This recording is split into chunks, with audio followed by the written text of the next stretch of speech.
Hi, I wanted to share with you how I use Brushos to create a beautiful, beautiful background.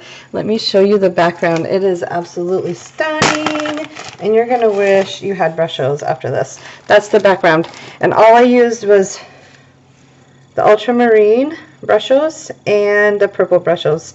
And then you get this beautiful, beautiful background that then I can just put onto a card base. So let me show you how. This is the stamp set, Tailored Expressions Nativity Background.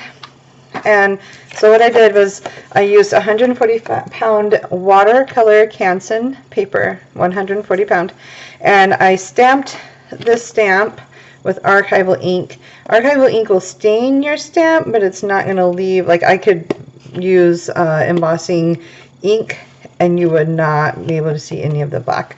It just stains. But anyways, and then you'll want Brushos, and I like to use a paintbrush. So let's get started. And then you also need a water bottle, and I'm going to spray. And you want to be able to see that there's water on it. You can see the water, right? Okay.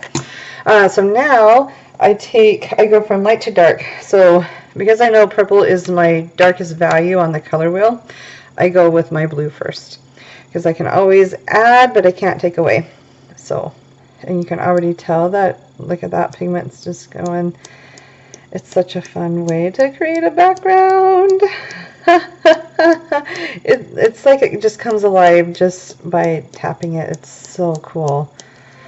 And then because I like to be able to really see the pigment go, you should know I don't usually tape down my paper. You could if you really feel like it, but I don't normally.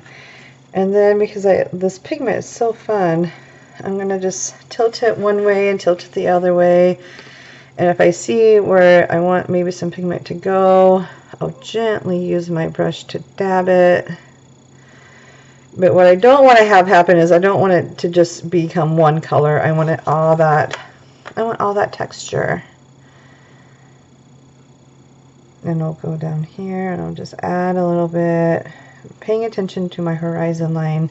Alright, and now I have this thing with my horizon line, and I want my horizon line to be like the focal point, and I know I want that to be my focal point. So over here is where I'm going to add more of that purple, and I'm going to be I'm just tapping, lightly tapping. When you get Brushos, I like to use a push pin and just add 3 little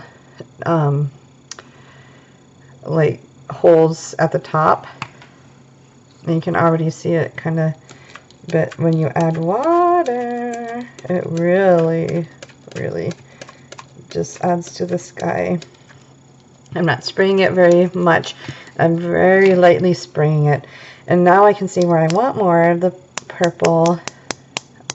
I want Brushos to do its thing, right? I don't necessarily need it to, I want all those colors to mix, naturally.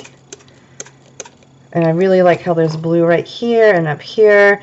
So then when I feel like I almost have it completed, I'll use my brush just a little bit. And maybe I'll take a little bit of that purple that's up here and add it down here just a tiny bit. There. I really like how this turns out. When it dries, it'll look very similar to this. And you have a beautiful background. Isn't that so easy, you guys? It is so easy. And if I were to make 20 of these, I would just stamp 20 of these, and then I would do one, let it dry, do one, let it dry, and then in about an hour or less, you'd probably have a whole bunch of these panels done. Probably in 30 minutes, because it only took me, a minute to play with the colors. So I hope you give this a try if you have Brushos or if you have color bursts. Find an empty sky stamp that you could use, and I bet you will love it. So anyways, it's a fun little trick. I've also done it with orange and red Brushos and color bursts, so orange and red would give you a really nice look too. Alright, well, enjoy, and we'll talk to you soon.